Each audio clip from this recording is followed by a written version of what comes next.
What up, nation? Welcome to another edition of the Wise Take NFL DFS First Look. CK013 here. You can find me on Twitter at CK_013. Joined once again by one of the original OGs of the Wise Take Nation. That's right, original OGs. So I guess you can call him the OG's OG. Patio Joe. You can find him on Twitter at Patio Joe Ref.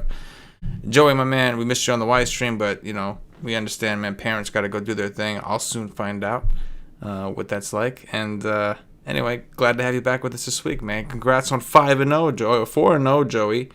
I see, I'm getting ahead of myself. I'm already assuming that you're gonna smash this week again in cash games. 4-0 cash games. Patio Joe, what's happening, bro? Oh man, not much, man. I did have a good weekend, and like you said, went 4-0, went right on the cash line. But in cash games, if you're 50th or 49th or first, you get paid the same, which is what I like about it. And I've done well. I've avoided the trains, and probably what has made me the difference the last few weeks is I've actually picked the right defense. The last 2 weeks, I had the Rams defense last week, and then the week before I had the Colts defense. So some people say throw away the defense, but I've found if you put a little bit of time and effort and maybe pay up a little bit, it usually pays off, because most of the time, like the trains and the optimizers, they'll spit out a value D that just isn't going to kill you. But if you can get that D that's a little bit more price, that's going to get you sacks and turnovers like the Rams did. This is what maybe helps you out in the end. We know how much Joey loves D's and sacks. But in all seriousness, Joey, shout out to you, man. You've been doing the cash game grind. Joey writes the cash game articles for anyone who doesn't know at wisetake.com. So hopefully, there's some people out there that are moving right along in cash. I saw in a Slack chat, man, guys like Fritz, the ones that have been active in the Slack chat, like Fritz and D Million, these guys. I saw some of them have had pretty good cash weeks. I know Fritz did. So in general, man, like it's been that way. I think not overthinking it. In tournaments, it was not as bad as the week before, but still not where I wanted to go. I told you I played a lot of like top heavy stuff, so like if you don't get to the top, you don't get shit. And I had a lot of Dak stacks. He was he was one of my stacks I wrote up in the article. However, I had like one dud with every team. One dud starting with Logan Thomas and or Adam Troutman, which I understand was a fish move, but I was kind of banking on all the tight ends sucking. I was kind of just banking on they're all gonna suck. And unfortunately, a couple of them did well enough to where that was not the case. And so, moving on to week 5. What's funny about Troutman, just before we start, is that like Saturday, me being away for the weekend sometimes helps me because you get the bit of information, but you don't really digest it. Like you hear that Cook was out, but you didn't think like, oh well, who's the backup? You know what I mean? Right. I was too in another place, another whatever mindset. And so like Sunday morning, somebody texted me, what do you think of Troutman? And I had to Google him, like, Troutman. Yeah, right. Oh, New Orleans guy. No, don't play him. I don't care what you do. Don't do it. And like, I couldn't believe how high owned the guy was in cash. It was amazing. Like, I'm like, the fish just take the 4,500 and they figure, well, he's going to get at least a catch, something.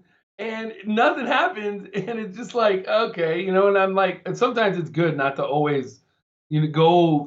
I find that going after that value guy sometimes can be such a bad move, even in cash. Oh yeah, no, there's no doubt. I think what it came down to is you had people wanted to pay up for quarterback. There were a lot of spend up at quarterbacks, and then he just made it easy to fit Kamara and pretty much whoever else you wanted. And I think that for the most part, like for me personally, when I played him, my mentality behind playing him was, well, I don't really like tight end this week. So option one, and like I did have some Schultz shares, and like I because I didn't like the position, I did pair it with like the stack or whatever in triple stacks. But in teams where I didn't like the tight end, I was just kind of like, well, I don't like anyone, so I'm just gonna punt it. Which was kind of a lazy approach now that hindsight's 2020, but I guess kind of a lazy approach. But I really didn't like the position, so I was just like, even if he gets me like a 5, which of course you got a 0, maybe the highest score was only a 10 or 11, but costs twice as much. So I guess wishful thinking in the end. But I agree with you. Sometimes like when you're grinding it out every week, and like this season more than ever, because normally we'd have NBA and all these things that kind of distract us along the way throughout the week, but people are just hanging on every little bit of information and trying to use it as an edge, maybe even almost to a fault. Maybe even almost to a fault. Moving on to week 5, we will be announcing our giveaway. This week's giveaway will be $50. Once again, $50 giveaway. Shout out to D. Millie. He won the raffle last time. We did the raffle on Saturday on a separate stream. We may do the raffle on the Y stream, the actual drawing of it. But stay tuned to the end of the show, and we will announce the $50 giveaway. Announce how. And remind me, Joe, in case I forget. Because if I forget, I'm going to have to go on Twitter and do the whole thing. But yeah, we will. I need to announce the $50 giveaway. It's going to be a YouTube thing. So those of you watching on YouTube, this is on you. It's not going to be chat related. So, if you didn't watch it live, it's all good. It's going to be in the comments. But it's going to be a YouTube thing. So make sure, stay tuned to the end of the show. With that said, Joe, week 5 is a little strange, right? We're waiting. We have one game where we're kind of just waiting and assuming that it's going to play. And the Titans-Bills, we know the Tennessee Titans, they didn't have any COVID tests. I think 2 days in a row now or something like that. So they should be opening the facility on Wednesday. We don't know who's like totally available. I'm assuming everything's fine, but it's kind of a weird week, right? It's got a different feel than the other weeks. Well, yeah, I mean, we have the bye weeks this first time. So we have, not only do we have the question marks with what might come with COVID, now we have bye weeks. So you have 4 teams that are out this week, I think, or is it just 2? I'm not sure. I think it's 2 or 4. So I know it's Green Bay and Detroit. Those are the teams I know for sure that are on bye. So to me, it's if another one of these games happen to get delayed or something with COVID, it's going to make it very, very interesting because it's going to make the slate even smaller. But even the 12 games, though, I kind of like this. You know what I mean? It's not overwhelming, and there's a couple of really high priced options that aren't on the slate. So I feel like it's going to make the build somewhat obvious, but you'll be able to get off of the chalk a little bit here and there. Yeah, I'm definitely pumped up for it. I mean, the most expensive running back on DraftKings is Zeke at 7.8. So I agree with you. I think the pricing wise, people should be able to get pretty creative. But without further ado, we'll go ahead and go game by game and do this dirty style. Let me just make sure I got this properly set up here. And I do. Joey, we're going to kick things off, if you will, with Cincinnati Bengals, Baltimore Ravens. We have a 51 total down from 52. Ravens opened up -14 down to -13.5. Talk to me about thorough Joe Burrow and Lamar Jackson. All right. So the Bengals, Burrow is coming off of, he's got 4 games at over 2x on FanDuel, somewhat 3x. He's passed for 300 yards in 3 of 4 games. The Ravens defense isn't what they used to be. So I could see Burrow being somewhat of a bougie GPP pick this week going up against the Ravens. We saw the Redskins move the ball against them. So the Ravens defense isn't as good as it was last year. So I'm totally with Joe Burrow. And then on the other side with Lamar Jackson, I think that it's going to be tough if you can fit in the high-priced quarterback this week. You don't have Russ, and you don't have Rodgers. So it's going to, push him to some obvious choices. Lamar Jackson, we've seen what he does rushing-wise against the Bengals. Carson Wentz ran for 65 yards against the Bengals a couple weeks ago. Even in 5 quarters, I'll still take Lamar Jackson for running more than that on FanDuel. If he gets 80 yards, that's 2 extra touchdowns. So Lamar Jackson in cash, I think, is going to be a thing this week. I think there's only going to be a few that I'm going to be looking at, and he's going to be at the top of the list. Do you want me to keep going with the other positions or just stop? Yeah. So, matter of fact, we'll even break it down. Let's talk about the Bengals skill position players first. Oh, the Bengals, like Mixon, I think that people, if you play Mixon this week at 6,900, I feel like you might be chasing a little bit. He had a career ceiling game last week. Don't be expecting anything like that. They'll probably be keying on him. Maybe something for Tyler Boyd or T. Higgins. I could see pairing with Burrow in a GPP, and then if you want to do Drew Sample all the way down, you could, but you don't have to. What a world we live in, Joe, where AJ Green is cheaper than T. Higgins, Tyler Boyd. He's almost the cheapest receiver on the Cincinnati Bengals over on DraftKings. If it wasn't for Auden Tate, he would be. One thing about Burrow is we know he's going to throw a lot. He's already like near the top of the league, somewhere up there in pass attempts. This is a pass funnel defense. Currently third against the run DVOA, 14th against the pass DVOA for Ravens. So I'm not interested in Burrow so much. Well, I don't want to say that. Maybe I'm speaking too soon because there is the potential that this game does get there, and like you figure the Bengals are going to be stopping the clock a lot if they're going to be throwing a lot.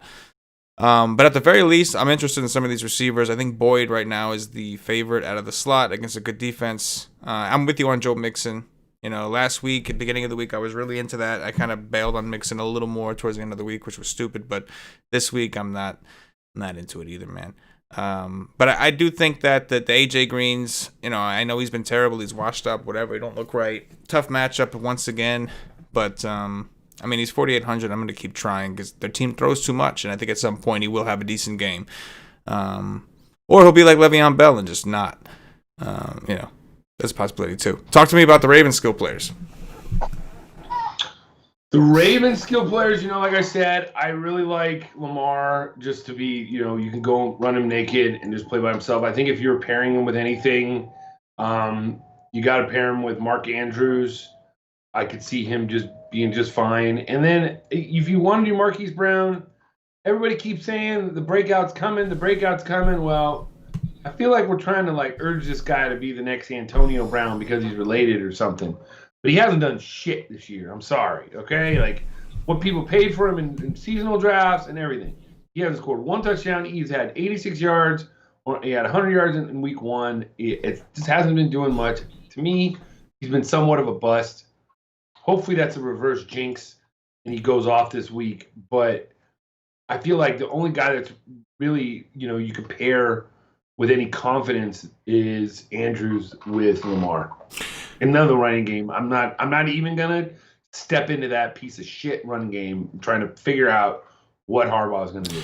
Yeah, I agree. The running situation is where I would really want to dig in here, but I think you're right. I think you're better off just taking Lamar Jackson in that sense, and you could do it by himself, or go ahead and stick with the usuals: Marquise Brown, Mark Andrews. Because I agree. On a small slate, I would take the time to try to figure out which running back I like more. But on a slate this big, you're just gonna kind of hope that it's neither of them are breaking the slate type shit, right? Because I agree, it's very tricky between Ingram, Dobbins, Edwards. I'd rather just get my exposure with Lamar Jackson. If this game does shoot out, it's hard to envision Lamar not having a lot to do with the fantasy points scored here. So I'm with you. It's Lamar, Andrews, and then Marquise Brown if you want to do some triple stack action. But as much as this is a great spot for the run, right? It really is. It's just digging through that. Just not 21st in DVOA against the run, 10th against the pass, Cincinnati 10th against the pass. That was a little surprising. But anyway, this game has a 51 total. This game, it makes me like the Ravens. Okay, but it makes me want to really take a look at those Bengal receivers. That's a lot of points. Next up. Yeah, go ahead. Because that means that the Bengals are going to come to play. Right. So, it makes me like Lamar even more. Yeah. He's going to have to put up points. Yeah. So. Yeah, agreed. That may grow on me throughout the week. Philadelphia Eagles, Pittsburgh Steelers. We have a 44 total, down from 45. Steelers currently 7.5-point favorites, up from 7. 7 all day. You know what it is. Them all day. Let's start with the Philly side. PA action. Start with the Philly side, Joe. Philly side, I don't think I really want much of anything. Looking at them from first ring, I don't really want. These guys are coming off their bye week. Steelers are pissed. Wentz is 7,200. I don't think he's gonna get pummeled by that defense. I don't want any of that. Miles Sanders is a 8,000 and above running back that's being used like a 6,000 running back on FanDuel. Like, he's not in the drives when he should be in the drives. He's not being used right. The receivers, don't need them. None of them going to kill you if you don't have them. Cross them off. Tight end, Zach Ertz, you could have him, but he's 6,500, and there's just more tight ends that I like way more. So to me, the Eagles are just a big fat X amount. I don't disagree. I mean, it's never ideal to attack Pittsburgh, especially when they're at home. Especially when it seemed like Philly, I know they're coming off a win, and they may be healthy this week. Alshon Jeffrey, Deshaun Jackson, all these guys are questionable. They may get some bodies back. And Steelers, we did see Deshaun Watson was able to put some points up on these dudes last time they played in Pittsburgh. But I'm with you, man. It's a 44 total. Pittsburgh's not really a defense I love to pick on. I actually have my eye on the Steelers defense. One player that's always worth consideration is Miles Sanders. Now, if those guys come back, that could affect the usage for Sanders, and this is a terrible matchup for Sanders. Steelers have been very good against running backs, but the usage on DraftKings anyway, the usage does count for something. He is getting a lot of targets. He's getting a lot of touches in general, which can collectively add up. But I agree with you. There's nothing on this side that makes me excited. What about the Steelers side? The Steelers side, I have a little bit more of interest in. Somewhat more of even like an onslaught in so many ways. The running game, not so much, but the passing game. Philly's giving up the 10th most points to receivers and the 3rd most points to tight ends. We saw what George Kittle did on Sunday. So to me, who's standing out is Juju, Deontay Johnson. I don't mind Ben at his price. I feel like he could have one of those, 5 or 6 touchdown pass days like, Brady had last week, or like that he has at home. I really feel like he could light up this secondary. Darius Slay went out of the game last week, and I don't know if he's going to be playing this week. He looked like he was hurt, so that's going to hurt their secondary even more. Like we said, they're coming off of a bye. For 7,400 on FanDuel, I just feel like people might just pass off, just kind of cross Ben off or just not look at him. And I just have an inkling that this could be like a 5 or 6 touchdown game for him. The guy that I actually like the most in the passing game that I might have the most is Eric Ebron. Just going up against, he just seems like he's good for at least 1 or 2 end zone targets a game. And if he goes 5 for 50 and a touchdown, I'll be fine for that at 5,100, especially in cash. So to me, I like the Steelers offense to put up some points. I completely agree. We know about the home and road splits for Ben. They basically had a bye, out of nowhere because of the COVID stuff. And the Eagles' secondary is just not impressive, not by any means. So I think Connor, similarly to Sanders, not a good matchup. Just the usage is something to consider. But it's really the receiving game. I don't mind Big Ben at all. Especially in a pass funnel situation, right, against the Eagles, who are very good against the run. So Big Ben at home, 66, and it's funny because normally I would force the bring back. I am having a difficult time with the bring back, so I'm kind of with you. It would be more like one-sided onslaught type. Maybe I would talk myself into finding interest in either Alshon or Deshaun if they play, but it's not hard to talk me into Ben Roethlisberger, Juju, Deontay Johnson, and it's funny. I was actually going to say the same thing about Ebron. He's probably my favorite of these guys. Not favorite as in I'll have the most exposure to him necessarily, but I like him in stacks with Ben. His targets have steadily gone up. 2 in week 1, 5 in week 2, 7 in week 5, where he was able to get the touchdown. Not to mention, we've got, just based off fantasy points scored against, is not DVOA. This is just how many fantasy points the team has given up. The Eagles are actually 3rd in DVP, meaning they gave up the 3rd most fantasy points in the league right now to tight end. So I'm with you on that, Joey Joe. I like it. I mean, and another thing is that the total is only at 44. So I just think that the public, just in general, they're going to look at that total compared to all the other totals. It's the lowest game on the main slate right now. We have 2 other games that aren't even there's no line for right now. I'm looking on Labs, but right now that's the lowest total. Yeah. So if you look at Vegas at all, nobody's going to go there. Yeah. But if you think that it could be, the Steelers could put up 28 points, the 30 points, I don't see why you wouldn't like them. I think they're a great contrarian stack for sure. Yeah, I agree. Next up, we've got the Carolina Panthers visiting the Atlanta Falcons. We have a 53 total, up from 51.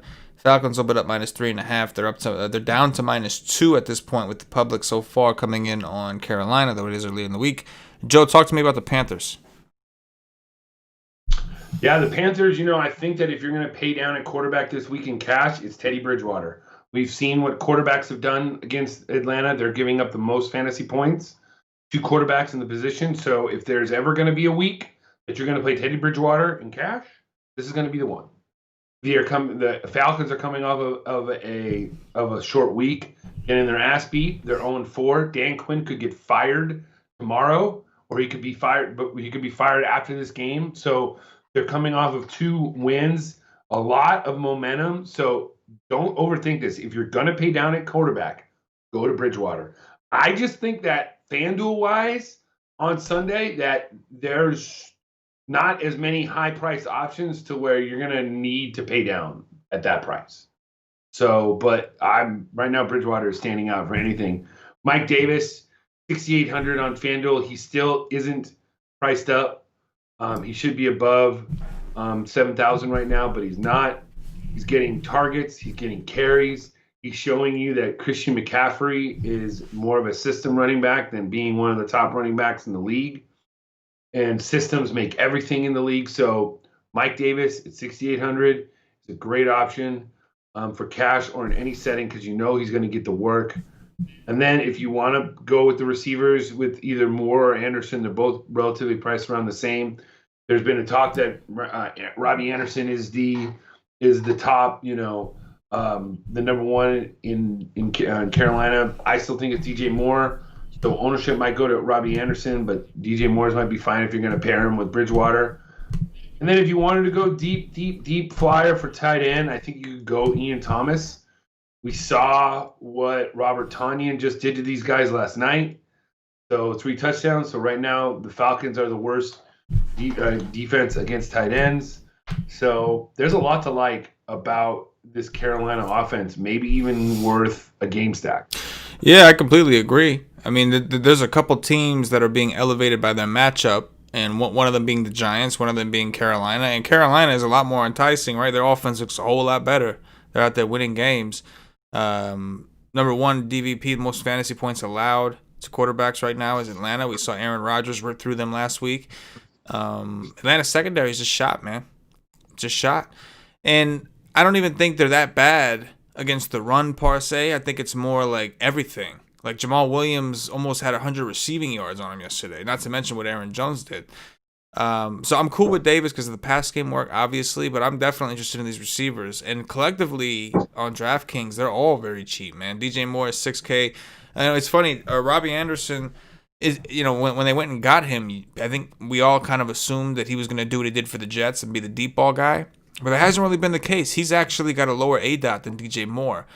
So it seems like DJ Moore is actually getting more targets down the field, which I think is why Anderson's catching them more efficiently. Teddy Bridgewater's never really been that great at the deep ball. He just never has been. But this could be the spot where he does. We saw Rodgers had a ton of time last week. I think Bridgewater with a lot of time is trouble. Bridgewater can run. We saw that last week. He's not afraid to do it. He can do it. I love the spot for Bridgewater, man. I like all these guys. I like all these Panthers. I'm with you on Anderson Moore. I'll play them all, triple stack them. Ian Thomas is like the bait one, right? Like you said, man, it's a nut spot for tight ends. Like I think Jimmy Graham scored 2 touchdowns against these guys. It's like tight ends. I was saying it on the Y stream we had for the Monday Night Football slate. Tonyan was my favorite player on the board by far. And it's because of how bad these guys have been at tight ends. Now, on the other hand, Ian Thomas is not really a target hog, right? 2-0-2-5. Those are his targets the last 4 games. But the spot, it's almost like Atlanta just pushes teams there. You'll see teams that play, they don't have a catch-all season, but when they played Atlanta, they got a touchdown somehow. So I'm with you. I'll work some in. I'll have a lot of shares, I would imagine, of Carolina every which way. What about Atlanta? Atlanta, I think you can go to Matt Ryan if you wanted to. He is priced at 7,700. I don't think you need to, though. There's so many quarterbacks that are around his price, you're going to need it. You can Todd Gurley, I think they're going to show that he has a good matchup. I just don't know if you if GPP at the most. I know that he had I wrote him down, and I know that he has a good matchup, but he's had good matchups against Seattle and Dallas and didn't do much either. He scored 2 touchdowns yesterday, but he still was 16 for 57 against Green Bay. So if he didn't get in the end zone, he wouldn't have done anything. So, I think that Todd Gurley is a little fool's gold, even though he's got a good matchup. Wide receivers, you got to think that Calvin Ridley is gonna bounce back at some point. You knew that the wheels were gonna fall off at some point. There's no way he was gonna keep up that pace, but to get a goose egg last night was surprising, to say the least. So Calvin Ridley and GPPs, I think, is fine.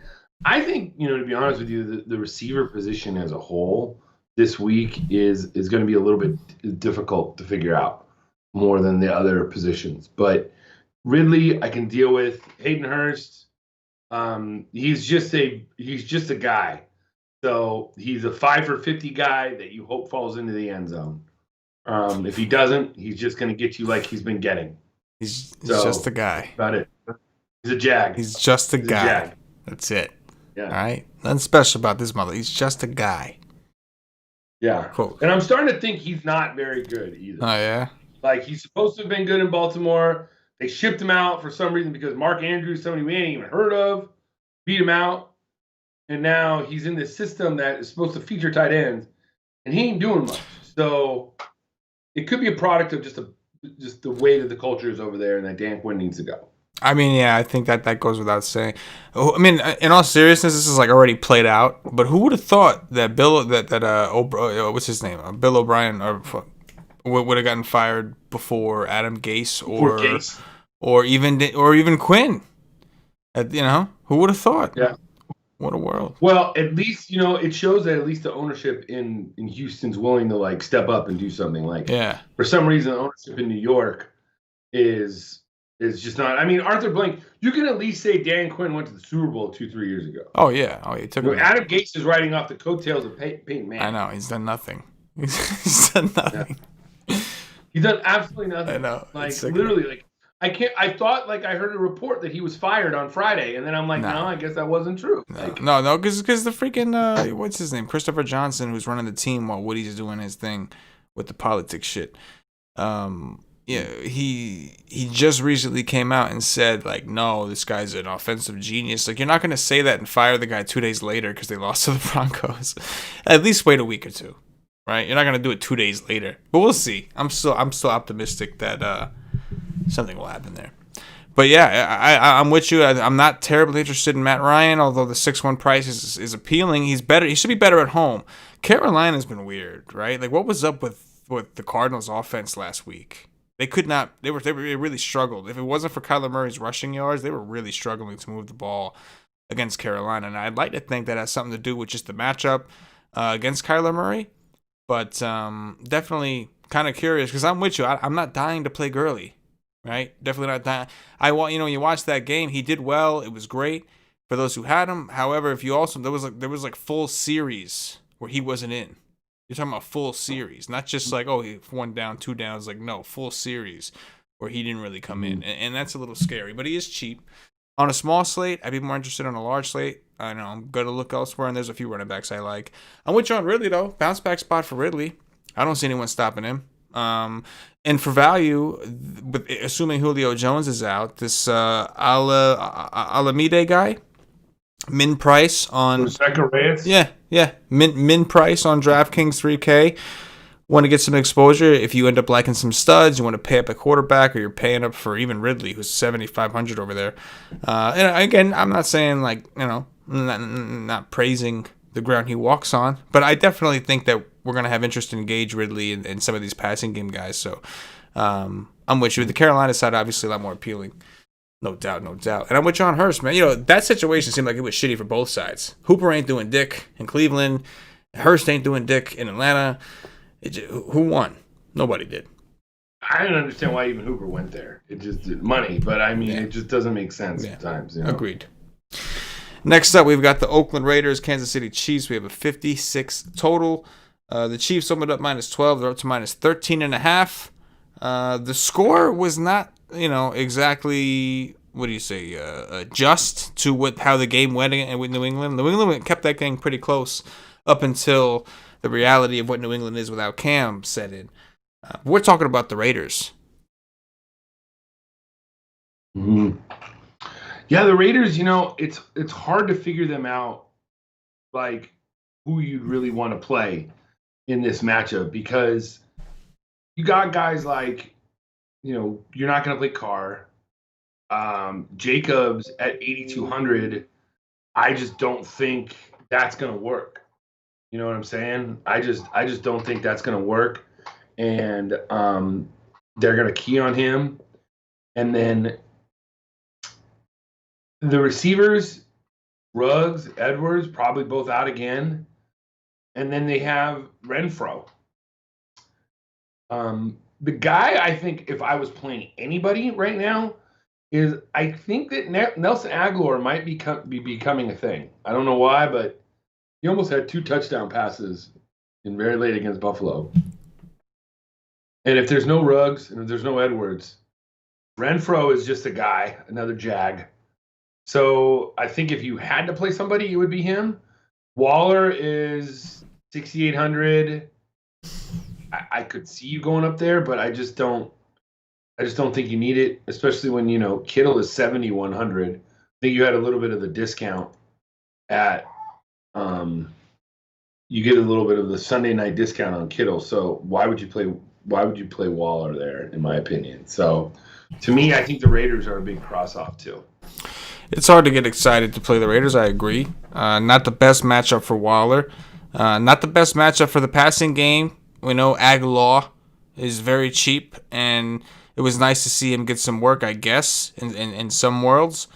But I agree. Kansas City's been pretty good against the pass, and these aren't exactly like super skillful players when talking about guys like Aguilar. But he is cheap, so I don't mind it. You would think the Raiders will be throwing, assuming that they're trailing because their defense is horrendous. Jacobs, I guess, is my favorite. I do like a lot of running backs, and for Jacobs too, it's a usage thing, man. He's averaging 20.8 attempts a game and a little over 4 targets. So on DraftKings, that could be useful. But the game script does not look like it's going to favor Vegas much, and I agree with you. I'm not terribly interested in this side of the ball. What about Kansas City? Kansas City, obviously, you can always play Mahomes. I don't think that, he's going to hurt you. I mean, last week, he still put up 20 points in what people would call a lackluster game. So he's not going to kill you. But I just feel like with Mahomes, with Lamar and Dak around the same price, that you just don't need to pay the $9K for Mahomes. It's also, a division game, so sometimes those games can be a little bit closer or lower scoring than normal. But, as it's one of the highest total games on the slate at 56, so there's obviously points going to be scored. So, to me, if you want to play Mahomes, they have a 35-point total. So, obviously, he's going to be putting up points as it is. So, pairing him with guys like Tyreek Hill and Kelsey is fine. I think Clyde Edwards-Helaire is going to be the probably most popular play from this game. The Raiders are the worst against the run, and we haven't really seen him break out. I think he's been somewhat of a disappointment, in my opinion, for what people have been touting him. I mean, honestly, he's 7,900. What has he done to be that price on FanDuel? I know he's going to, and I might even play him, but he is not an $8,000 running back right now. Like, there's no way. Look at his game logs. He's had one good game against one of the worst teams in the league, and then the next 3, very pedestrian. He's gotten 1 touchdown. So to me, it's like, I don't know. Like, I think he's been a little disappointing. So I think he'll be popular, and this might be the week to get on the bandwagon. And I'm not saying I might not do it, but don't be surprised if he busts out. If he busts too.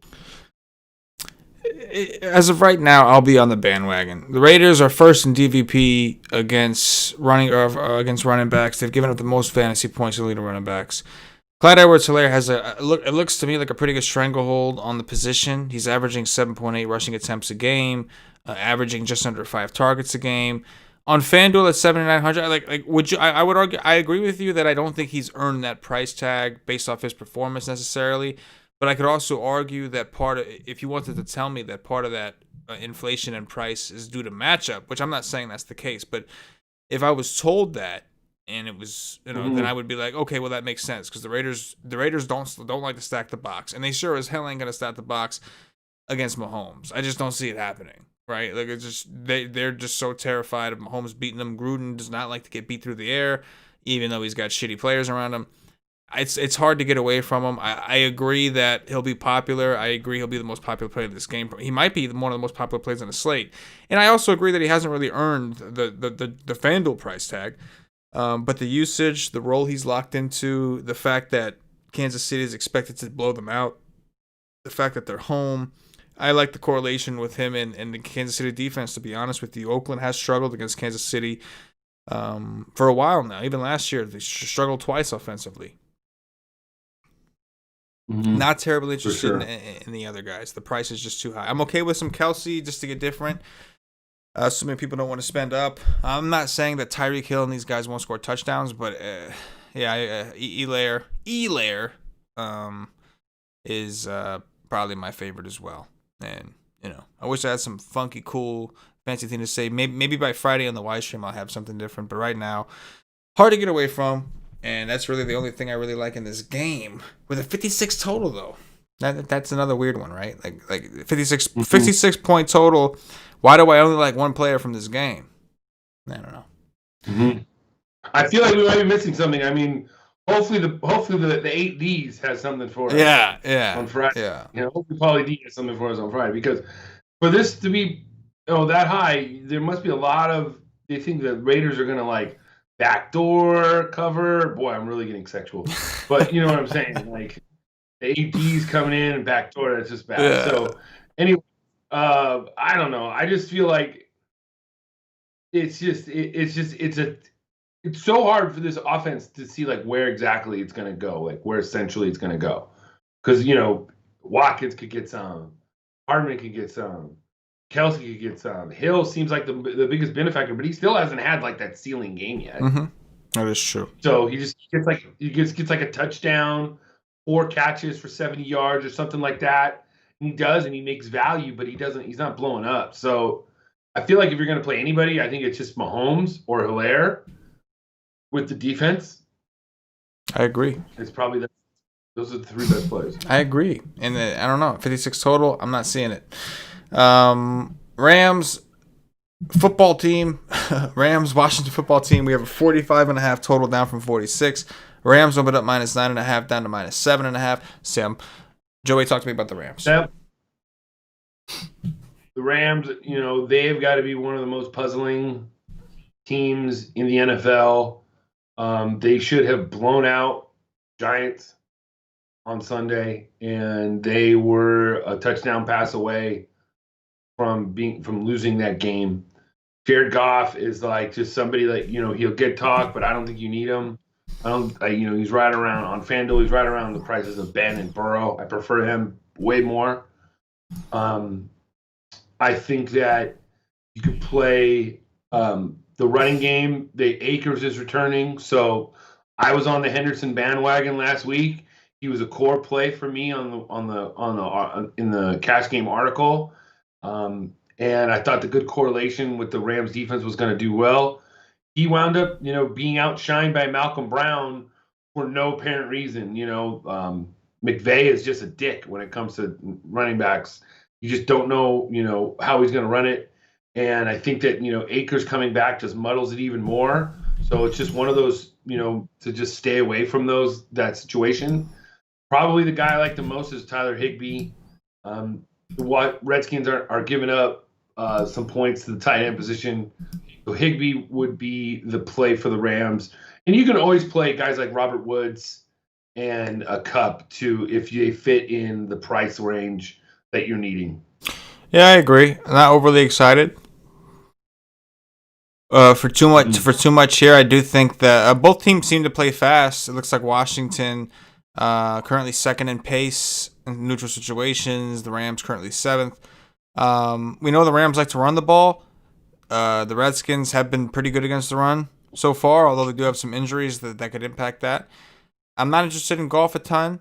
I think that Cooper Kupp's kind of interesting in the slot. But like you said, you could always play Woods because he also gets rushing work, and they find creative ways to get him the ball.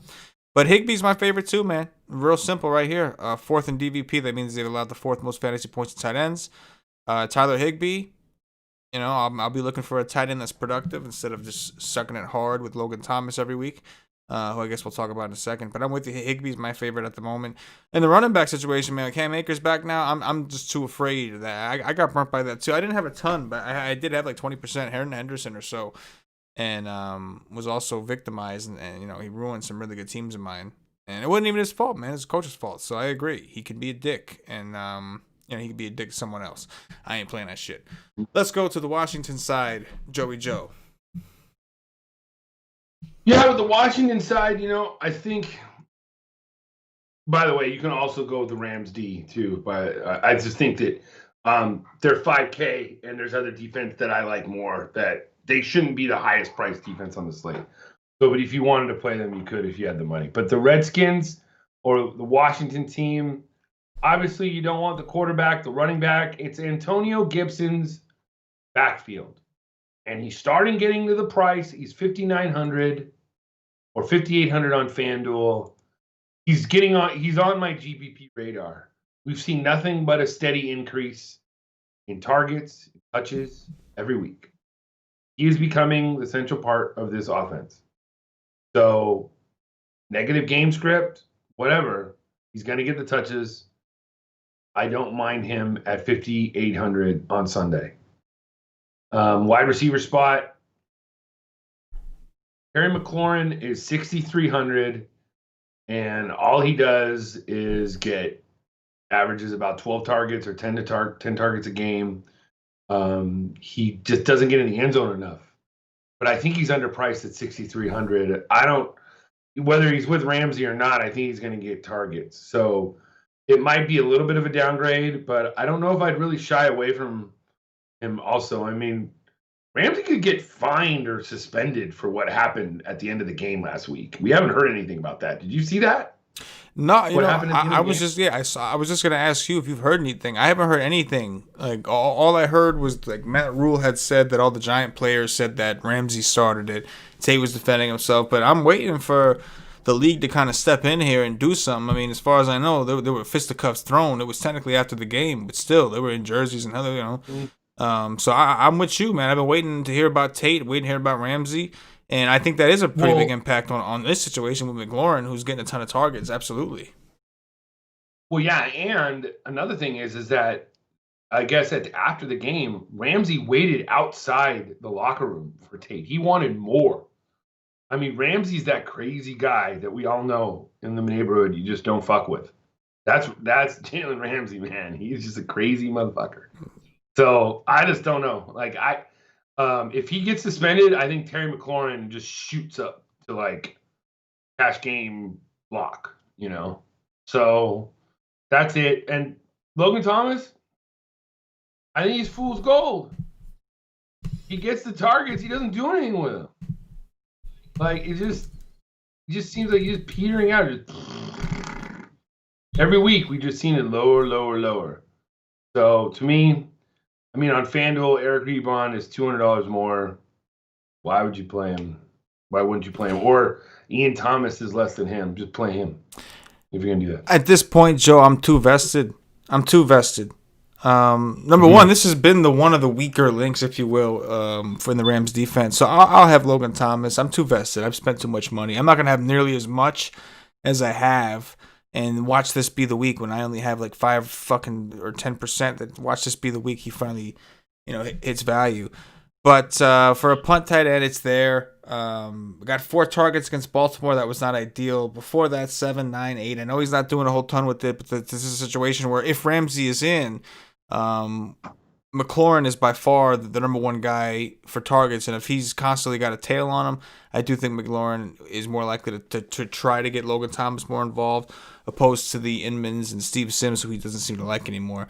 So I'll have some, but I'm not terribly excited about anything here, to be honest, Joe. And shout out to you with the Antonio Gibson. I agree. I drafted Antonio Gibson, James Robinson. I just took a bunch of those rookie running backs, like was just racking them up. And it's cool because I'm starting to see them, bloom, blossom into these wonderful NFL running backs. So we'll see what Gibson, man. I know I bought into all the hype with the season long, how they wanted to use him like crazy. We ain't seen it yet, but I agree. They're starting to trend in that direction for sure. For show. All right. Bills, Titans. We don't have a total. We don't actually know if this game is even going to happen, but we're assuming that it is because for the second straight day, there's been no positive COVID tests on the Tennessee Titan organization. So we are talk about it. We got no line. We got no spread. We got nothing here, Joe. So we'll just jump right into it talking about Buffalo. Yeah, Buffalo is one of the somewhat surprising teams of the year, 4-0. They've had 2 really easy games and then 2 games against teams that were decent. So the Bills are for real, at least for right now, and Josh Allen is probably 2 or 3 in the MVP race. So he gets a team that's coming off of a bye, that's in disarray, that's going to have short practicing, didn't practice for a whole week. He does great on the road. He actually has really, really good road splits. If you look up Josh Allen's road splits, he does really well. So I don't mind him at 8,400. He's a good GPP option because people just go to the other quarterbacks around him a lot. Easier. They just feel Lamar, Dak, whatever. I don't mind that. Running back, I would stay away from the running back situation there, even though it's a good matchup. Tennessee gives up a lot of things on the ground, but Zach Moss is coming back this week, and he's going to muddle the situation. And if I had to pick one of them, I would pick Moss because Moss is going to be the one that's going to get the goal line work. So to me, to stay away from that situation all in general. And then wide receiver, Stephon Diggs has been, pretty consistent. He's been about 2x all year, and if he gets in the end zone, it's even better. So I don't mind Stephon Diggs. Beasley is fine too because he's really cheap. Gabriel Davis has been doing really well also and getting more and more targets. He had a touchdown last week. He's got 2 touchdowns on the year. So I don't mind this offense. I think I'd go with Allen naked or maybe pair him with Diggs. John Brown is not bad either for 5,800. He gets injured a lot, so you don't know if he's really 100% healthy. I agree with everything. I'm not trying to play the running back game. I think we have too many good running backs for me to fuck around in that situation. I really like Allen. I really like the receivers. Tennessee's been giving up a ton of points, man. They were one of the originals, man. Gave up 30 points to the freaking Vikings. I know they won the game, but still, gave up 30 points to the Vikings. So I'm with you. The Bills look great. Allen looks awesome. Diggs was a phenomenal pickup. John Brown is 4,800 on DraftKings, only $100 more than Beasley.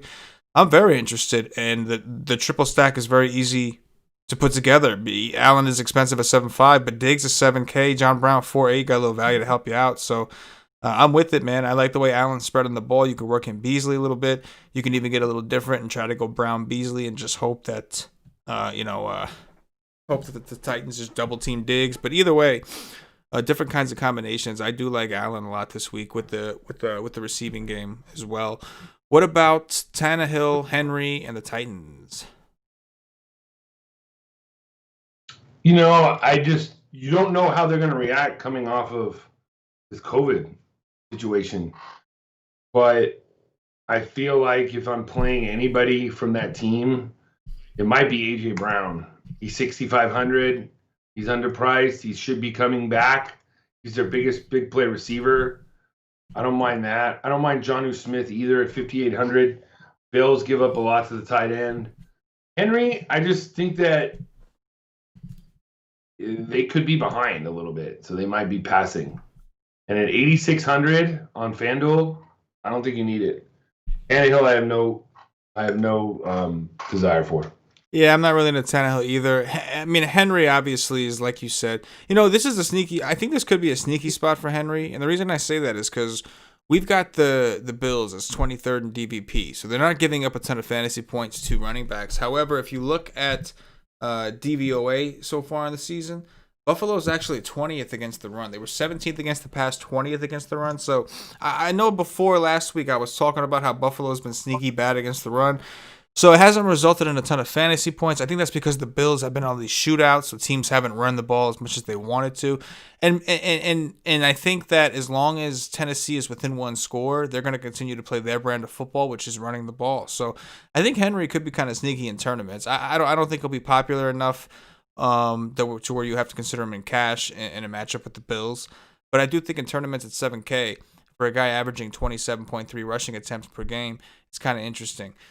Against a team that, again, on the exterior shows up as 23rd in DVP, but is actually 20th in DVOA, and it's reversed. If those of you listening or watching on the screen, the sheet that I have that I made, the lower the number, the worse the defense.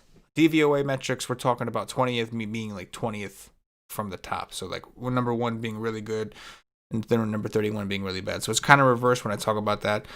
But fuck it. Also, Jonnu Smith, right? I think we saw him getting real involved, getting real versatile. Like I'm down to put him in the tight end pool here. The Bills currently 8th in DVP against tight ends. So I think Henry and Jonnu are the two most interesting to me. Next up, this will be a fun one, Joe. The Arizona Cardinals and my New York Jets. We've got a 47 total. Jets are at home. Jets are currently 7-point home underdogs. This opened up at 7.5. Somebody had some big ass balls and must have bet on the Jets at 7.5 because it is down to 7, Joe. Somebody's got them. It's not me, but somebody's got them. Mm-hmm. Talk to me about Arizona. Yeah, I think Adam Gase is the one that put the bet on them this week. It was crazy eyes. Nobody's taking a bet from a guy with eyes like that, man. Oh man, Jesus Christ! How do you think he met women? Like, a girl like looked at him and was like, "Man, stop looking at me." Like, I don't know. Look at me. You know what I mean? Like, wow. He probably just walked around in shades, man. You know, guy like that just walk around in shades all day. Hat low, shades on. Nobody know, man. You know. That's what I've been doing. You know, this game as a whole, I don't know if you need much more than just Kyler Murray. Mm-hmm. But use Kyler Murray, and that's it. I think DeAndre Hopkins, you could have it in your stack. That's fine. He's not throwing anybody else. I think if you were going to pick one of the running backs on Sunday, I think Chase Edmonds is the guy to get. Kenyon Drake is just he's just basically squandering his chance. And the more and more opportunity Edmonds gets, I think he's going to take advantage of it and run with it. So, you know, I think Drake is, people think you got to go there because the matchup's good, but the matchup was great last week. What happened? I mean, everybody was running against Carolina. What happened? So if you want to go with Drake one more time, I can see it. I understand it, but I would pick Edmonds. And then maybe the Arizona D. You know, not for nothing, but okay, so first, yes, I love Kyler this week, right? The Jets secondary is a fucking joke. It is an embarrassment. That dude Ripon, I don't know, Rippin. He did not look very good.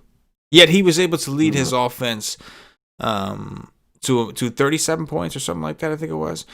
The Jets defense is horrendous. Now, with that said, I know, like, DVP, once again, it shows the Jets as 9th in DVP against the running back. In DVOA, they're 7th. So I think that's another perception thing. They've given up fantasy points to running backs. Against San Francisco, it was mainly one huge-ass play to start the game to Mostert.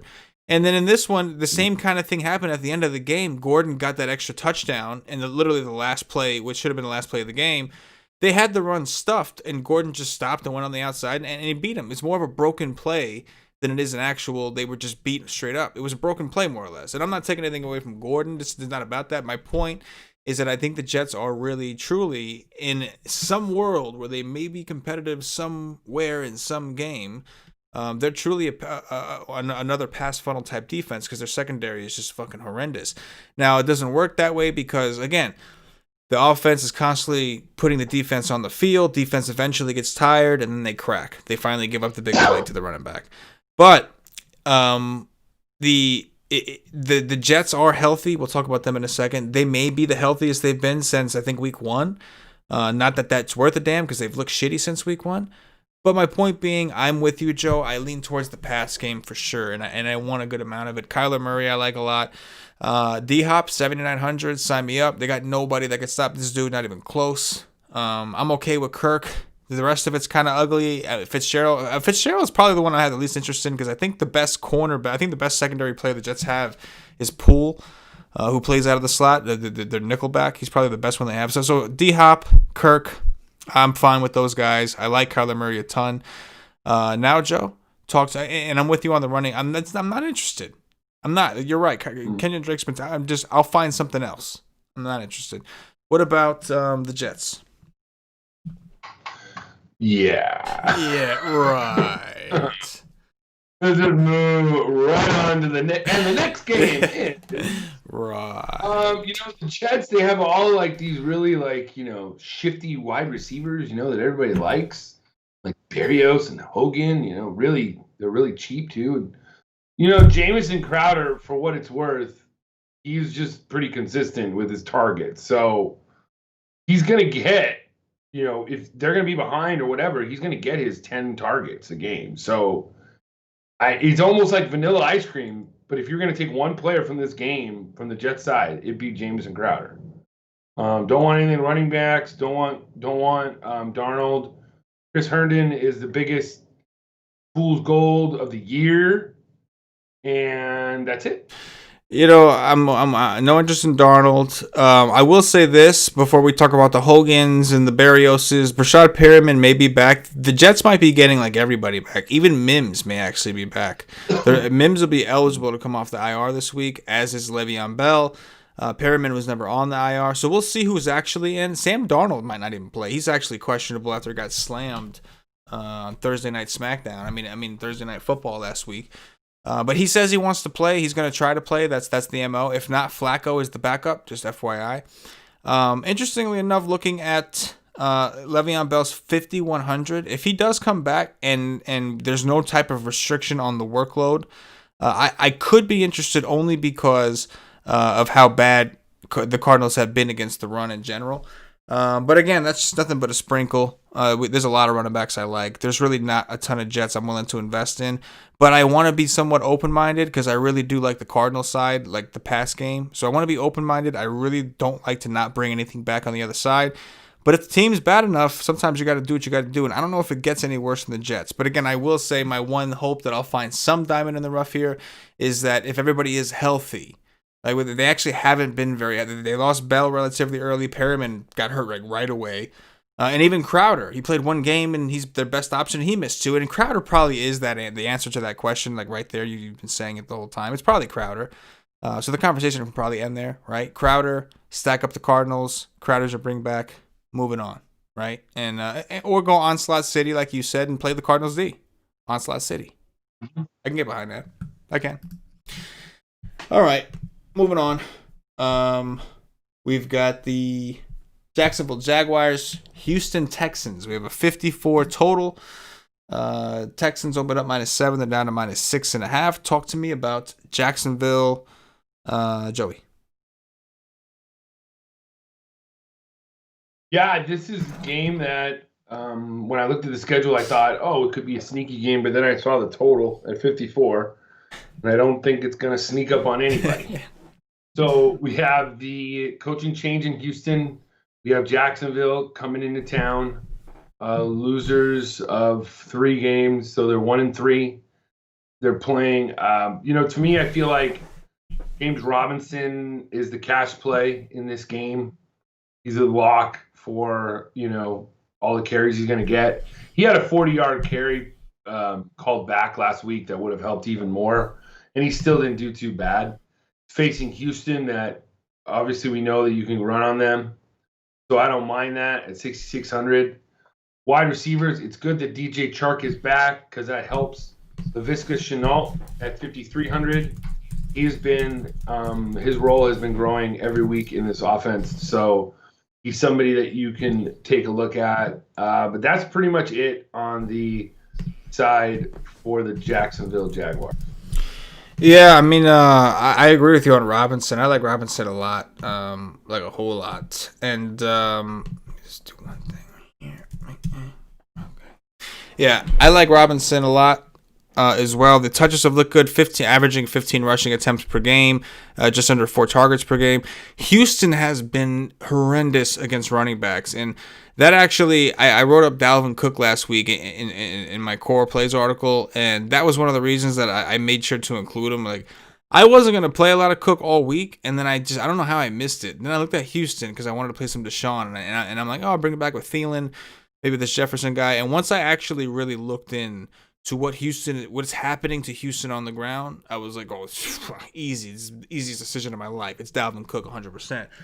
And he went out there and did his thing. And I think Robinson will do more of the same, man. I think that Houston's defense sucks, but I think really running backs, they cannot stop running backs, man. Just massive fantasy points to running backs. Second in fantasy points allowed to opposing running backs are just terrible. So love Robinson, one of my favorite plays that stood out to me out the gate. DJ Chark is back. He looked pretty good in that last game.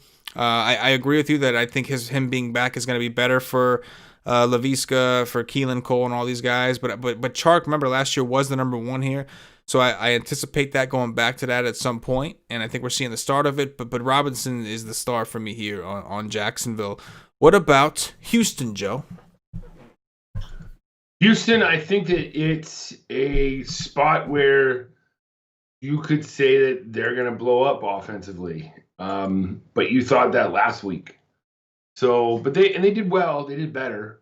Now that O'Brien's gone, we might be thinking the narrative that they're just going to go out there and just destroy somebody.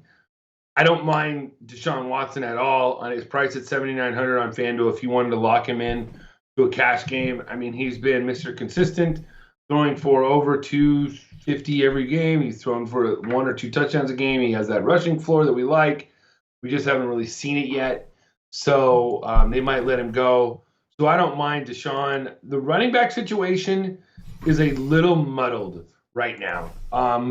Ironically, just as we were talking this, I just made a trade for David Johnson in my home league. My main league, CK, you saw that. My main league, I lost Chubb and Eckler. Oh yeah, man, that was a fucking bummer, man.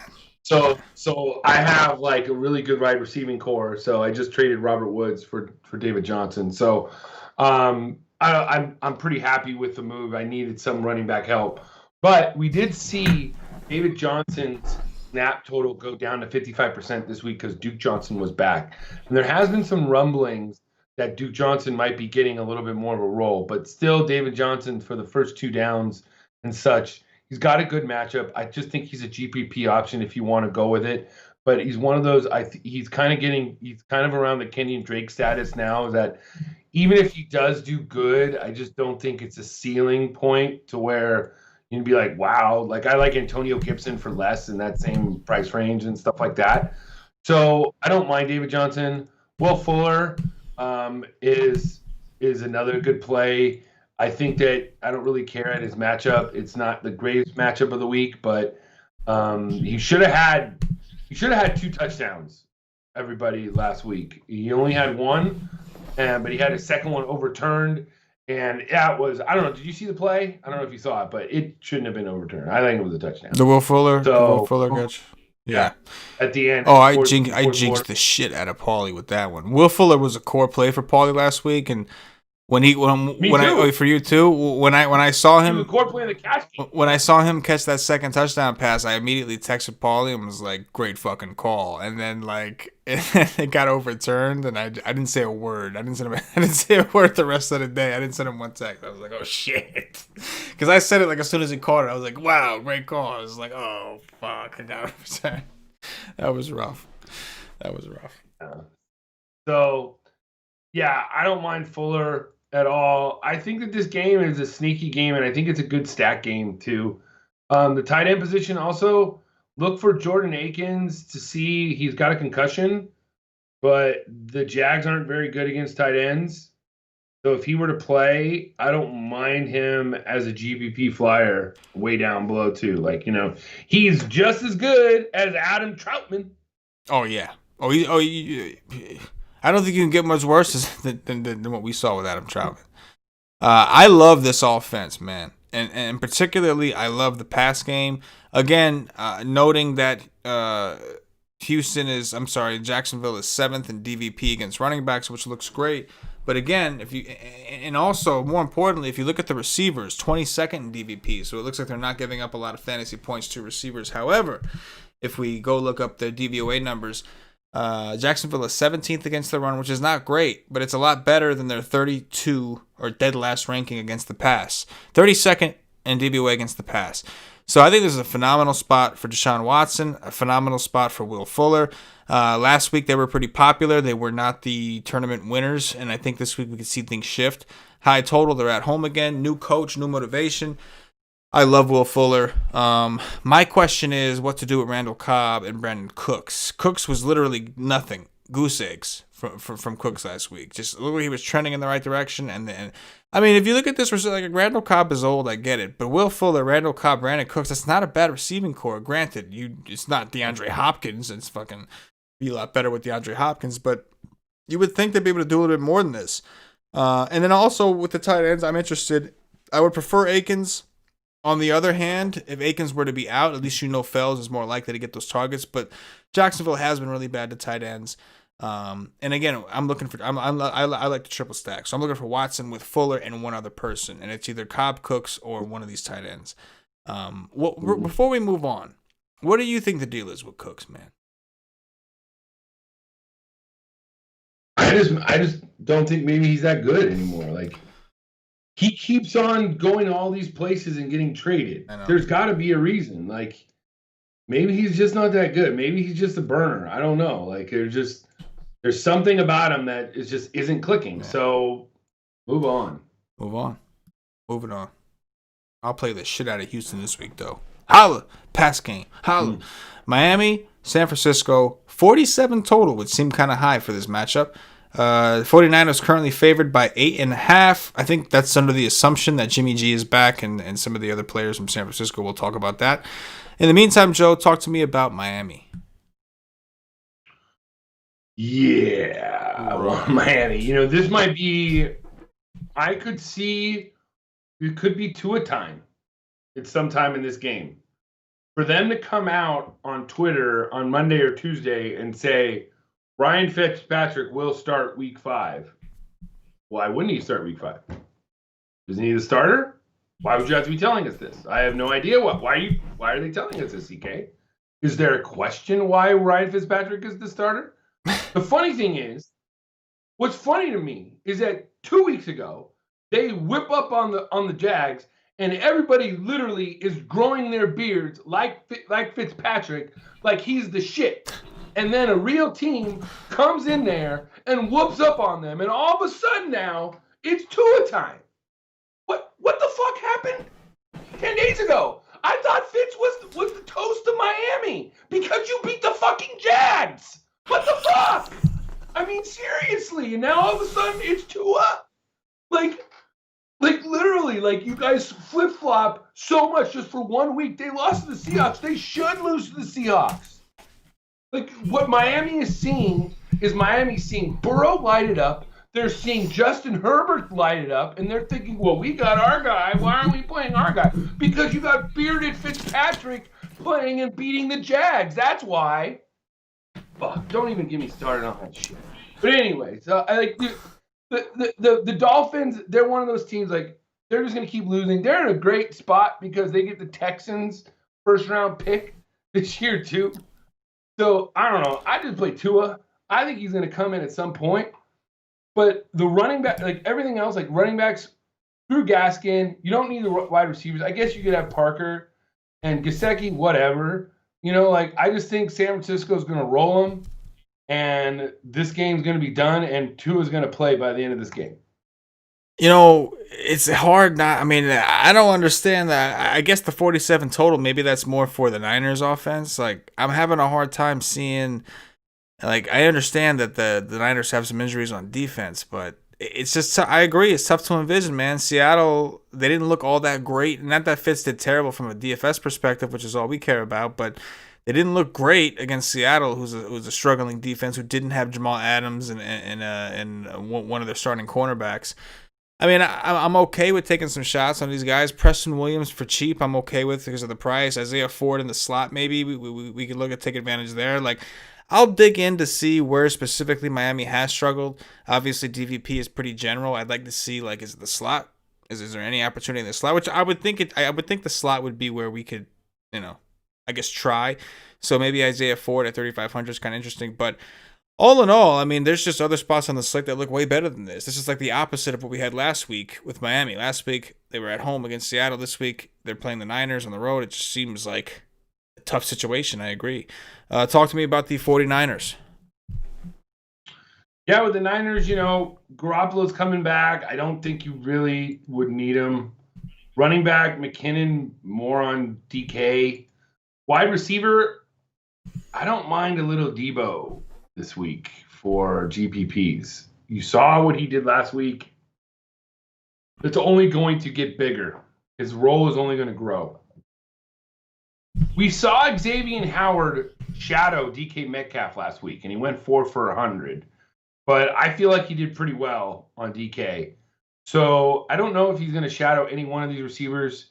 They're all kind of have the same sort of floor ceiling kind of thing. So Debo's the one that I would pick. I don't mind Ayuk either, but Kittle I think is the one play I think they're just going to be looking towards. He's like the focal point of their offense and stuff. That he's not going to get 15 targets for 183 yards, but I just feel like if you're going to pay up this week on tight end, I just think Kittle is the spot at 7,100.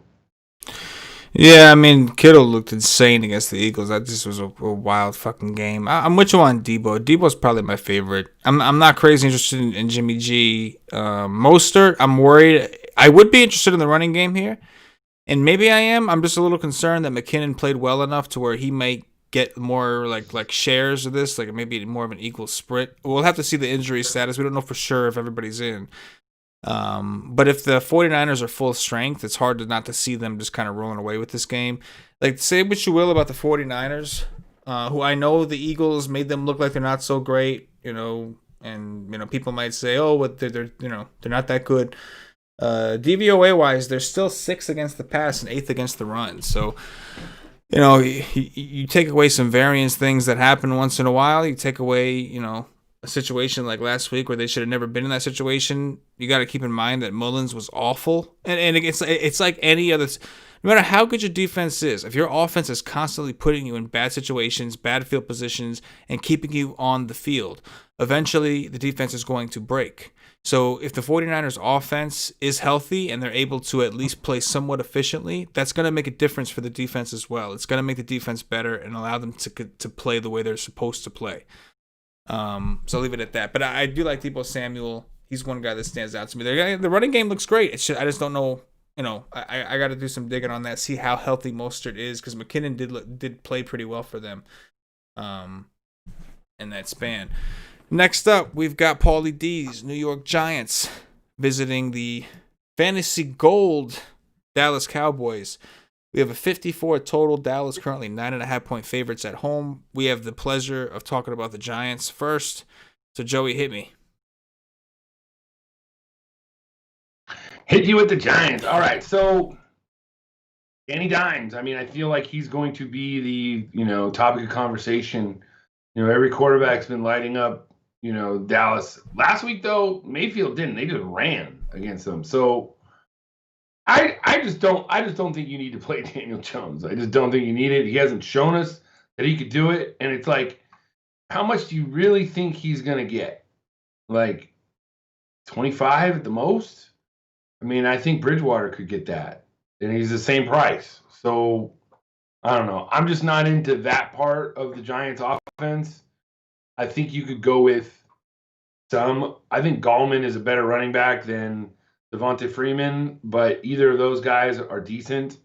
Wide receivers, people, Slayton and Tate, hopefully if he plays, I don't mind him, but Slayton is going to be the popular play. He's good price to 5,800. he hasn't done anything last few weeks either. So you just don't know. Like this offense is just sputtering to the point where, you might not even have to play any of this offense if you want to. I think Evan Ingram is the best play of this offense at 5,500. He's got a good matchup against Dallas. He's cheap, and he's been involved every week. He just hasn't converted. He's been getting targets. That's it I got on the Giants. I can't believe I'm going to say this, but I am a little higher on the Giants offense this week. This will be the softest defense that they have played coming into this. I mean, so far, week 1, they played Pittsburgh. Week 2, Chicago. Week 3, San Francisco. Week 4, the Rams. Dallas is one of the worst defenses, if not the worst defense in the league right now. So, and this is an expected game script where we expect them to be trailing. Dallas is also playing at the fastest pace in the league right now, while the Giants are at the 5th. So I think this game has a lot of possessions, and I think the Giants take advantage of how bad the Dallas defense is. So I will take some shots. Danny Jones is also rushing, which maybe is a little bit more valuable in DraftKings, but he's rushing 3 to 6 times he ran against the Rams. So there's always that potential. Look, he's looked terrible, right? He's had, at least 1 interception in every game. He's looked awful. But again, this is the softest matchup he will have had. In a game script where he should be trailing, no Saquon Barkley. I love Slayton. If Golden Tate's not suspended, I love him. I love Ingram. I will get exposure to the Giants, and when it backfires in my face, I will just accept the abuse that I get on Twitter and whatever social media platform we have, our Slack chat. And I'll just sit there and take it like a champ and say it was a process thing.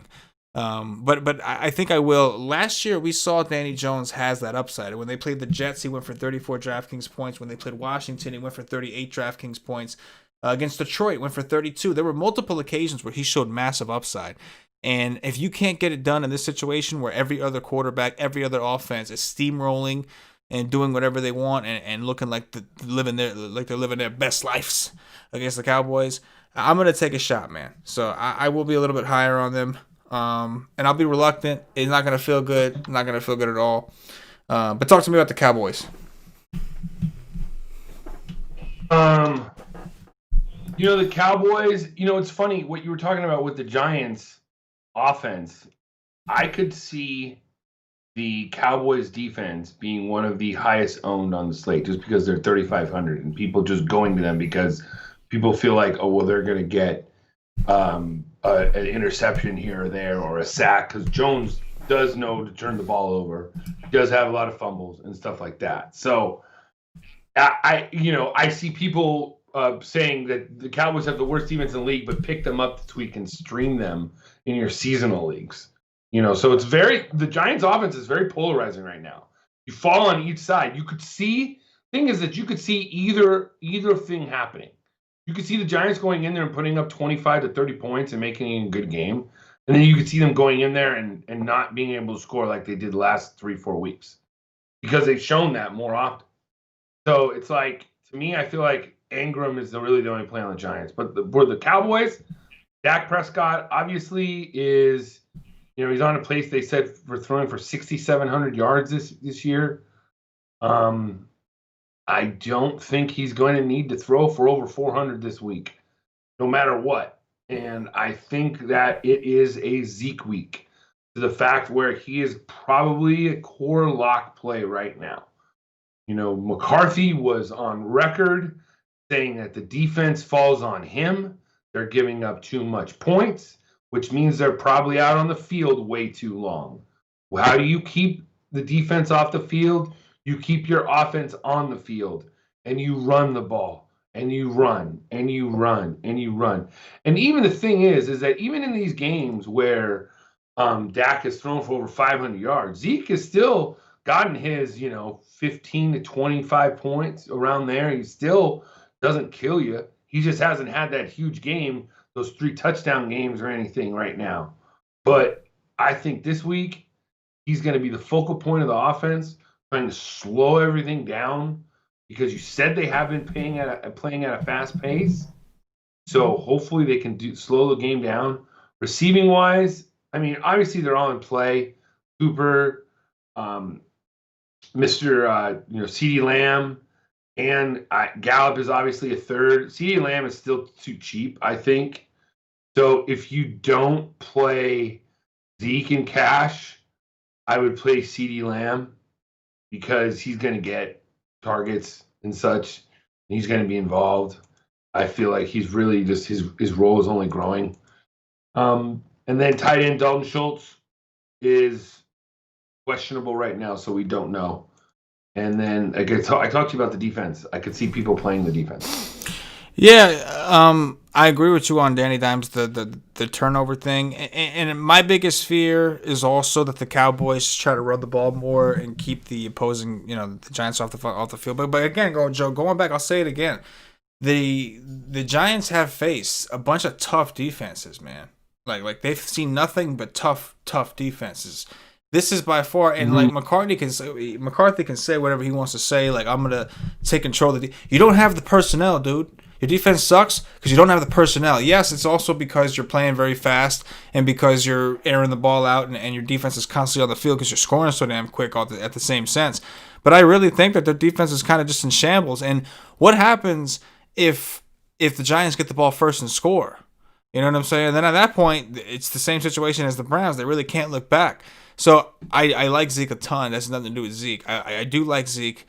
But I do like the Giants to keep this game competitive enough to where the Giants are fantasy viable at their prices. Love Zeke. Don't have any arguments with you there, Joe. The floor is great. The ceiling's great. I'm a little bit more interested in Dak. A little bit more interested in the pass game just because the Giants have been worse against the pass. So I'm always interested in Amari Cooper, CeeDee Lamb, Gallup, and those guys. But Zeke does look like the standout, no doubt. And in the obvious bring back, at least on our first look here. For sure. This is also, don't forget, revenge, right? Jason Garrett revenge, bro. Jason Garrett revenge, man. You don't think he knows his defense? Oh, he knows his defense, Joe. He knows his defense. He's gonna take a big steamy. She's gonna have his boys ready to take a big steamy shit. Right in the middle of the star. Boom. Steamy shits. Big old dump. All day. That's what I'm talking about. That's what I'm talking about.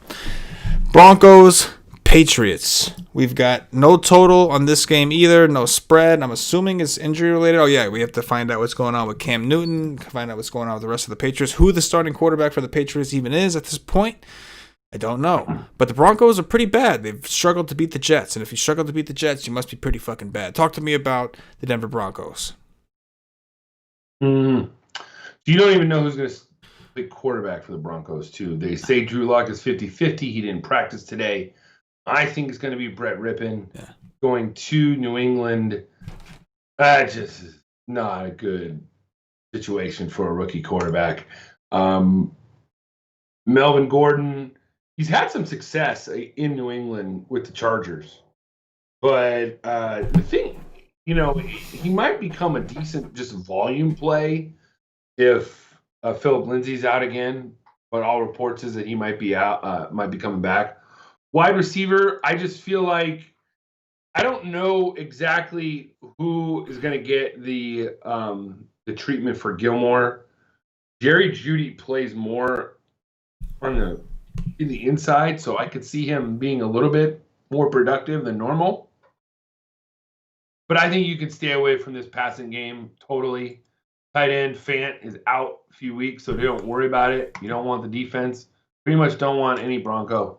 Maybe Gordon. Yeah, I'm with you. I'm not that into it. You could argue about. I think the New England pass defense has been bad outside of Gilmore. You could make the argument for Gordon. But I to be honest with you, I'm kind of interested in both defenses, and I say that because we don't necessarily know who's starting for New England either.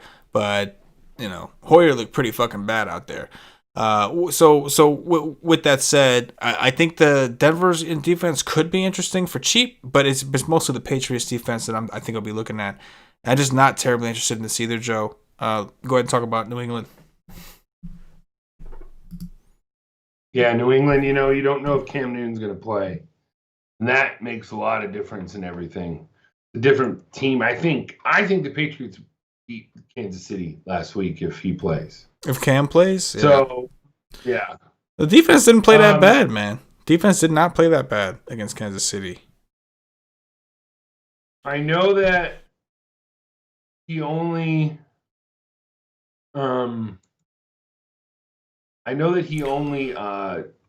was activated this week, but probably Damian Harris might be one of the most popular plays on the slate. On FanDuel, he's 4,500, and he got 100 yards last week on 17 carries. And even if he did that, he would make over 2x. So Damian Harris with Sony Michel being out and Burkhead. I mean, we saw who was a better runner, I think, on Sunday. Now, the Broncos do pretty good against the run, but they did get run on the road, their first game on the road, and then they play all right. They play good against the run at home, but you can run on them on the road. That's what I've noticed. So I like Damian Harris at 4,500. I think he'll be a very popular cheap play to afford. You can get in all the plays that you want. And the receiver thing, I think this is a good bounce back spot for Julian Edelman at 6,200 if you were going to play any of the receivers. Tight end, there is none. And then I think the defense is the top defense of the week at 4,800 at home against a rookie quarterback. Take that every time. Belichick at home, his defense against a rookie quarterback. Yeah, I agree. Rookie quarterback all day. Patriots are home. Belichick against rookie. There's going to be a lot of zero blitzes. That's what Belichick does to rookie quarterbacks. Zero blitzes, all out. Go get them. Yum yum. Go get you some. Love that. My favorite play also. I don't know what the hell. Damian Harris, man. I mean, shit, that was wild. That was a big troll to me on the Monday slate because between White and I had equal distribution of White and Burkhead, and then that guy just came and just kind of stole everybody's heart.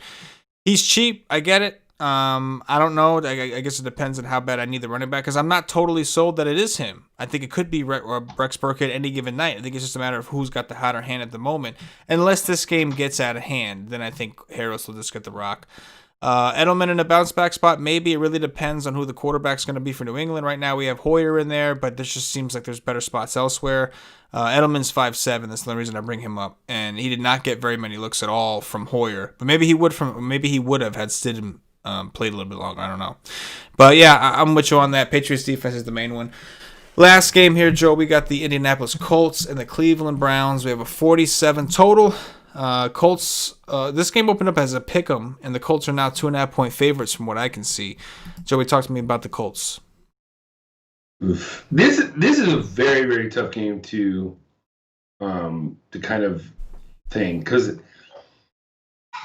the Browns are becoming, if they're not the best running team in the league, they're becoming the best running team in the league. They're saying, we're just going to run the ball. We don't care who. I mean, Dearness Johnson came in and got 13 carries for 95 yards against Dallas on Sunday. After Kareem Hunt had, got like 12 carries for 80 yards and 2 touchdowns. Even before Chubb got hurt, he was 6 for 43. He was probably on pace for like 200 yards if they would have let him run, if he would have been healthy. So this team is going to run the ball. On the other side, you probably have another slow team with Rivers. So I just don't know. Like, this game is going to be slow and prodding, and I just the NED is pretty good. So it's gonna be a tug of war. I think there's bits and pieces of each offense that you could get. On the Indy side, I don't want Rivers at all. 6,900.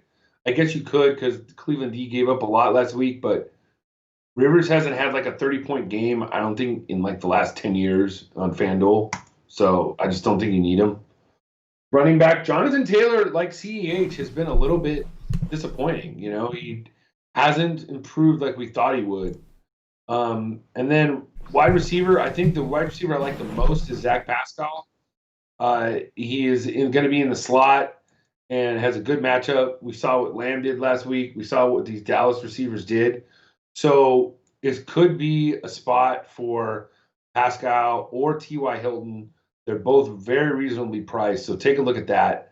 But I also think Mo Alley Cox or Jack Doyle, whichever one you think is going to get more of a role, has a great matchup in the tight end spot against the Browns on Sunday. And then if you wanted to roll with the Colts D, you could. They're one of the best D's in the league. Yeah, I think Colts D is on the table.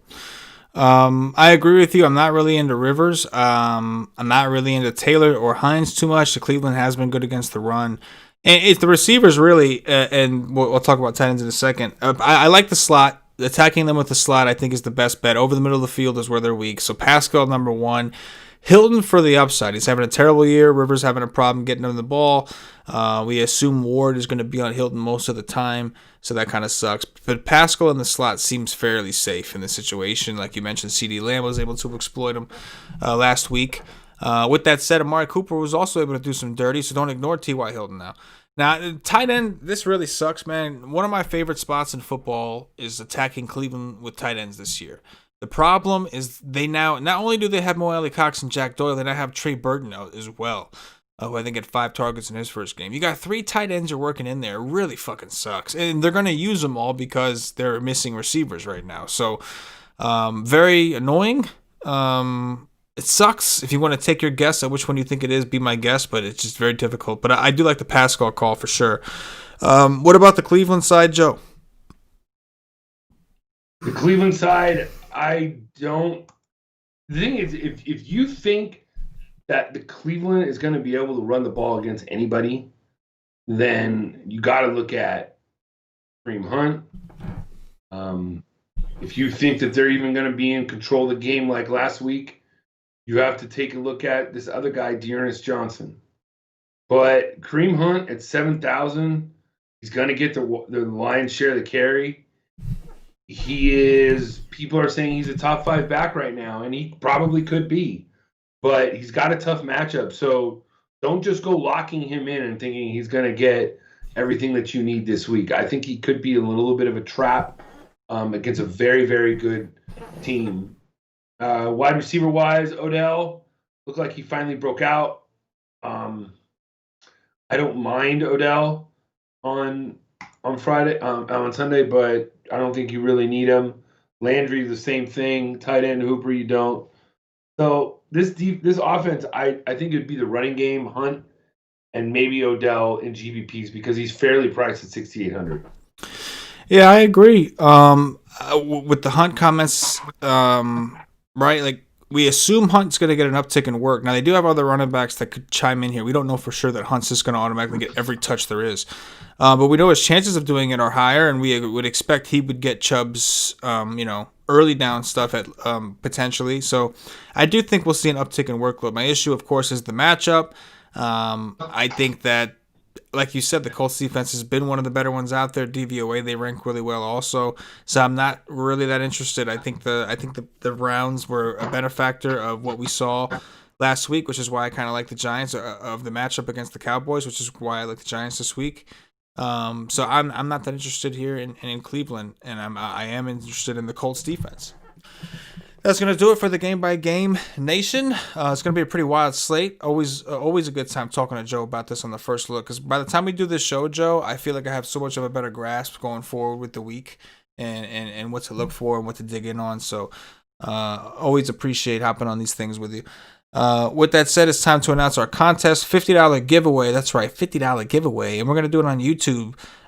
So make sure that you're able to participate. Now listen, when I'm about to tell you the rules, this is not about the YouTube chat. I love you guys in the YouTube chat. I know I didn't get a chance to go up into these football shows are kind of long, so I try to separate into Q&A shows for that stuff. But here's what we're doing. You need to like this video. You need to share this video. So be a part of this. You need to share it, and I can see notifications on what's being shared. Share this particular show from YouTube. And then you have to leave a comment, not a YouTube chat comment. You have to actually go after the live stream is over, go into the comment section. And what I'm going to have you guys do to get into the drawing is going to be held Saturday, right? To get into the drawing, you need to go in. You need to pick the Bucks Thursday night football game, Bucks Bears. We have a 4.5 spread. That's the spread we're using, 4.5. You need to pick a side, and you need to pick the total. So we have a total of 43, over under 43, Bucks minus 4.5. You need to take a check. Do you want the Bucks and the over? Do you want the Bucks and the under? Do you want the Bears? And you have to use the points. Do you want the Bears and the over, etc.? the winners will be selected and put into the raffle. So maybe only 2 people get it right. That means you have a 50% chance of winning on Saturday. So again, if you win, to be clear, if you're right, say you pick the Bucks and the over, and it's the Bucks and the over, that does not mean you win the $50 giveaway. It means you are officially entered into the giveaway to potentially win $50. But you still gotta subscribe to the channel. You still gotta share this show. And that's how we get in. So I'll post the details on Twitter for anybody that wants to follow along. I know it's a little more complex than we normally do, but we wanted to do the raffle thing. We like having that separate show and doing the raffle and all that. It seems like people like that. So trying to get creative for the YouTube people. So again, take your pick on the side. Bucks, Bears, 4.5, Thursday Night Football. Take your pick on the over-under, which is 43. The winners, the people who get that parlay right, will be entered into the $50 raffle for their chance to win $50. $50 cash. Shout out to D. Millie. He won it last week. $50 cash. We giving out cash. Ask him, you don't believe me. We gave him cash. Now that's boy. With that said, Nation, please hit the like button. If you're listening on Podbean or iTunes, please leave us some 5-star reviews. Always a good time, hopping on here, doing some first look action late at night. Joey, anything in closing before we get up out of here? Nah, man, join the Nation, guys. I'm 4-0. Get the cash games. It's good money on FanDuel. We can get an edge on that. That's good money. Easy money on FanDuel. I'm telling you. Oh, that's boy. For Patio Joe, for myself, the entire Wise Tech Nation, as always, good luck. Peace.